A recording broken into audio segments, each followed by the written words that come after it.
अस्सलाम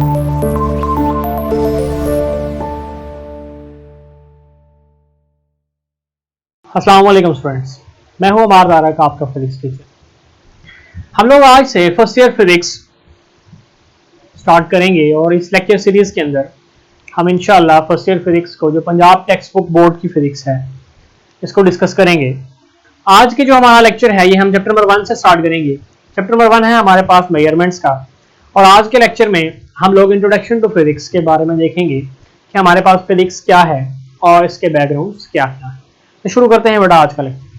तो बच्चे अगर इंट्रोडक्शन टू फिजिक्स के हवाले से आए तो इंट्रोडक्शन से पहले हम ह्यूमन काइंड की अगर हिस्ट्री देखें तो हिस्ट्री में जब भी हम चीजों को डिस्कस करते हैं तो हमें पता चलता है कि इंसान जो है ये सोचने की सलाहियत रखता है, चीजों पर गौर व फिक्र करने की एबिलिटी इसके पास है। तो इंसान ने जब इस कायनात को देखा, यहाँ पर जितनी भी चीजें मौजूद थी उनको देखा, तो उनके बारे में गौर किया, उनको सोचने की कोशिश की और उनके बारे में मुख्तलिफ तरह की राय रखने की कोशिश की। जाहिर है जब आप किसी चीज को सोचते हैं, उस पर गौर करते हैं, तो उसके बाद आप उसको इस ऑब्जर्वेशन के बाद आप एक स्टेटमेंट देंगे कि आपकी इस चीजों के बारे में क्या राय है। तो ये जो प्रोसेस था चीजों को एनालाइज करने का, ऑब्जर्व करने का, उनको सोचने का, उन पर समझने का और उसके बाद उन पर कोई राय देने का, इस प्रोसेस को उस वक्त के साइंटिस्ट ने कहा कि दिस इज नेचुरल फिलॉसफी। ये सारा प्रोसेस किसके अंडर आ गया? नेचुरल फिलॉसफी के अंदर। अब इस फिलॉसफी या नेचुरल फिलॉसफी में इस बात की कोई तमीज नहीं थी कि आप लिविंग थिंग को डिस्कस कर रहे हैं, आप नॉन लिविंग थिंग को डिस्कस कर रहे हैं, आप मैटर को डिस्कस कर रहे हैं, आप एनर्जी को डिस्कस कर रहे हैं, आप किस चीज को डिस्कस कर रहे हैं। उन्होंने कहा कि सिर्फ सिंपली जो गौर करने की एबिलिटी है, जो सोचने समझने की सलाहियत है, ये हमारे पास क्या है जी? ये आपके पास है नेचुरल फिलॉसफी। फिर फर्दर जब इसके ऊपर मजीद काम होता रहा तो साइंटिस्ट ने दो तरह की चीजों को देखा। उन्होंने कहा कि कुछ थिंग्स हैं जो आपके पास लिविंग थिंग्स हैं और कुछ हैं आपके पास नॉन लिविंग थिंग्स। जब हमारे पास लिविंग और नॉन लिविंग थिंग्स दो तरह की कैटेगराइजेशन हो गई तो फिर जब हमने लिविंग को डिस्कस किया तो इसके बारे में हमें साइंटिस्ट ने बताया कि ये आपके पास है बायोलॉजिकल साइंसेस, और जो नॉन लिविंग थिंग्स को डिस्कस करेगी ये है आपके पास फिजिकल साइंस। तो हम मजीद प्रिसाइज हो गए कि नेचुरल फिलॉसफी से निकले और बायोलॉजिकल साइंस और फिजिकल साइंस में आ गए। बायोलॉजिकल साइंस में हम तमाम तर लिविंग थिंग्स, जितने भी जानदार जो चीजें हैं बच्चे, उनको डिस्कस करेंगे, और जो आपके पास फिजिकल साइंसेस है इसमें आप बेजान चीजों को डिस्कस करेंगे। अब हम चूंकि फिजिक्स स्टार्ट करेंगे, फिजिक्स पढ़ने की वो करेंगे, तो हम स्पेसिफाई कर देंगे फिजिकल वर्ल्ड के ऊपर कि हमारे पास पूरी वर्ल्ड में जितनी भी यूनिवर्स है उसको हम ऑब्जर्व करेंगे कि यूनिवर्स हमारे पास किस तरह की चीजों से मिलकर बने। तो हम जब इसके ऊपर हमने गौर किया तो हमें तीन तरह की चीजें मिली। सबसे पहली चीज हमें मिली बेटा वेरी लार्ज ऑब्जेक्ट्स, के जो यूनिवर्स है उसमें कुछ ऑब्जेक्ट्स हैं जो बहुत बड़े हैं। सेकंड नंबर पर आपके पास है मीडियम साइज ऑब्जेक्ट्स, और थर्ड नंबर पर आपके पास आया वेरी स्मॉल ऑब्जेक्ट्स। जब हमने वेरी लार्ज ऑब्जेक्ट्स को देखा और हमने कहा कि हमारे पास जितनी भी गैलेक्सीज हैं, बड़े बड़े प्लैनेट्स हैं, ये सारे के सारे हमारे पास किस में आते हैं? वेरी लार्ज ऑब्जेक्ट्स में आते हैं। पूरी गैलेक्सी को देख लें आप कितनी बड़ी होगी, तो ये क्या है? World of very large objects. तो यूनिवर्स के अंदर तीन तरह के वर्ल्ड थे। वर्ल्ड नंबर 1 क्या गया जी? World of very large objects, इसको हमने देखा।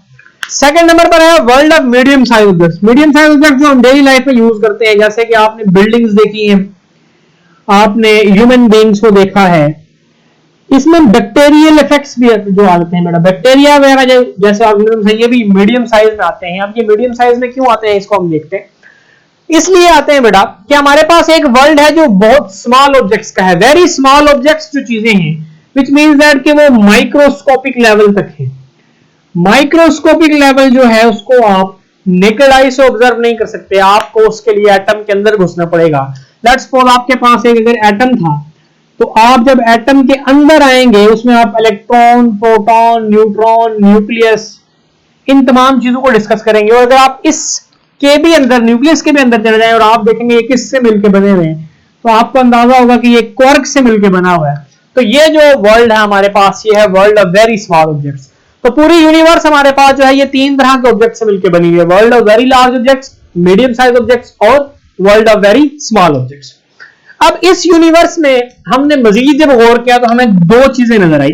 फर्स्ट थिंग हमें नजर आया कि कुछ चीजें आपके पास है मैटर, और सेकंड थिंग है आपके पास एनर्जी। हमारे पास पूरी दुनिया के अंदर, पूरी यूनिवर्स में कोई भी चीज इन दो डोमेन से बाहर नहीं जा सकती। वो चीज या तो मैटर होगी या एनर्जी होगी, इससे बाहर हम उसको नहीं ला सकते। जब हम इससे बाहर उसको नहीं ला सकते तो हम इन दोनों चीजों को देखते हुए फिजिक्स को डिफाइन करेंगे कि व्हाट इज फिजिक्स। तो बेटा जब फिजिक्स को डिफाइन करेंगे तो आप कहेंगे कि study of matter and energy, कि फिजिक्स एक ऐसी ब्रांच ऑफ साइंस है जिसमें हम मैटर और एनर्जी को स्टडी करते हैं, और फिर इन दोनों का जो म्यूचुअल रिलेशनशिप है, कि म्यूचुअल रिलेशनशिप से क्या मतलब बेटा, म्यूचुअल रिलेशनशिप आपको बताता है कि आपके पास जो फिजिक्स में मैटर और एनर्जी है, इनकी कन्वर्जन एक दूसरे में किस तरह से है, ये एक दूसरे से कैसे रिलेट करते हैं। तो ऐसी ब्रांच ऑफ फिजिक्स जिसमें हम मैटर और एनर्जी को डिस्कस करें और फिर हम उनके रिलेशनशिप को देखें, ये ब्रांच ऑफ फिजिक्स क्या कहलाती है, सॉरी ये ब्रांच ऑफ साइंस कहलाती है फिजिक्स। अब जब हम फिजिक्स की बात करते हैं तो फिजिक्स के बहुत से डिसिप्लिन एरियाज हैं और फिजिक्स की बहुत सी ब्रांचेस हैं। तो ब्रांचेस के बारे में आप आए तो लेट्स सपोज आपने न्यूक्लियर फिजिक्स के बारे में डिस्कस किया। न्यूक्लियर फिजिक्स का नाम सुन के आपको न्यूक्लियस का वर्ड ध्यान में आएगा कि न्यूक्लियर फिजिक्स क्या करेगी, नीचे आपका जो सब एटॉमिक लेवल के ऊपर पार्टिकल्स हैं उनको डिस्कस करेगी। सिमिलरली आपने सॉलिड स्टेट फिजिक्स देखी कि सॉलिड स्टेट फिजिक्स भी आपके पास एक है। आपने solid state physics material objects को, मटेरियल साइंसेस को डिस्कस करेगी। आपके पास एस्ट्रोफिजिक्स भी है। एस्ट्रोफिजिक्स क्या करेगी, नॉलेज ऑफ गैलेक्सीज वगैरह जो बड़े बड़े आपके पास प्लैनेट्स हैं उनके बारे में आपको डिस्कस कराएगी। आपके पास प्लाज्मा फिजिक्स है। प्लाज्मा फिजिक्स क्या करेगी बच्चे, प्लाज्मा फिजिक्स आपके पास आयोनाइज्ड मैटर को डिस्कस करेगी। यानी कि आप लोगों ने जितनी भी ब्रांचेस ऑफ फिजिक्स देखी हुई है, ये हम हर एक ब्रांच के अंदर हम फिजिक्स की एक नए डायमेंशंस को लेकर चलते हैं, जिनमें से 3-4 मैंने एक्सप्लेन कर दी। बाकी हम लोग इनसे वेल फेमिलियर हैं कि हमारे पास डिफरेंट ब्रांचेस ऑफ फिजिक्स दुनिया में एग्जिस्ट करती हैं और हर फील्ड जो है वो अपनी एक अलग वैल्यू रखती है, उसकी एक अलग हैसियत मौजूद है। जब आपने ब्रांचेस ऑफ फिजिक्स भी देख ली, ब्रांचेस ऑफ फिजिक्स के बाद आप अगर बात करें, किसकी बात करें जी, एरियाज की बात करें कि आपके पास जो फिजिक्स है वो किन किन एरियाज के अंदर वर्क कर सकती है। तो बेटा एरियाज में आप याद रखें, आपके पास जो मॉडर्न टेक्नोलॉजी जितनी भी चल रही है उस सारी टेक्नोलॉजी में आपके पास क्या है, फिजिक्स काम करेगी। जैसे कि लेट्स सपोज हम टेक्नोलॉजी की अगर बात करें तो टेक्नोलॉजी में आपको पता है कि हम आजकल कंप्यूटर्स का दौर है और कंप्यूटर्स को हम क्या कर रहे हैं, ज्यादातर यूज कर रहे हैं। तो ये जो कंप्यूटर का यूजेज है, इस कंप्यूटर के यूजेज में कंप्यूटर के पार्ट्स को देखें तो कंप्यूटर छोटी छोटी चिप्स से मिलकर बना हुआ होता है, और ये जो चिप्स हैं आपके पास, ये चिप्स आपकी बनती हैं सिलिकॉन से, और आपको जो सिलिकॉन है वो मिट्टी से मिलता है, सैंड से मिलता है। इसका मतलब ये हुआ कि आप फिजिक्स की एक मैटर को आपने सैंड से आपने सिलिकॉन लिया और सिलिकॉन से आपने क्या बना दी, चिप्स बना दी। अब ये काम करने वाले साइंटिस्ट के ऊपर, रिसर्चर के ऊपर डिपेंड करता है कि वो जो चीजें डेवलप कर रहा है वो किस लेवल की कर रहा है। उसकी मर्जी है कि वो सिलिकॉन से एक चिप बना ले या कोई रेत का बहुत बड़ा महल बना दे, ये उस पर डिपेंड करता है। देन अगर आप बायोफिजिक्स की बात करें तो बायोलॉजिकल साइंसेस के अंदर भी फिजिक्स का बड़ा रोल है। आपने देखा होगा कि हम लोग जितने भी एक्सरेज, अल्ट्रासाउंड, ये सारी चीजें करवाते हैं, इसमें हम फिजिक्स को यूज करते हैं, फिजिक्स के प्रिंसिपल यूज होते हैं और हम क्या करते हैं जी, डिफरेंट तरह की मशीन्स को ऑपरेट करवाते हैं। सिमिलरली सेमीकंडक्टर डिवाइसेस हैं आपके पास, ये सारी फिजिक्स के ऊपर काम करती हैं। आप अगर एस्ट्रोफिजिक्स की बात करें तो एस्ट्रोफिजिक्स में भी आप वो तो डायरेक्ट हमारे पास क्या है, उसका एक डिसिप्लिन, फिजिक्स का एक डिसिप्लिन है, एक ब्रांच है उसकी। इसी तरह से आप एग्रीकल्चर के अंदर फिजिक्स के डिफरेंट उसको पैरामीटर्स को देख सकते हैं, फिजिक्स के एप्लीकेशंस को देख सकते हैं।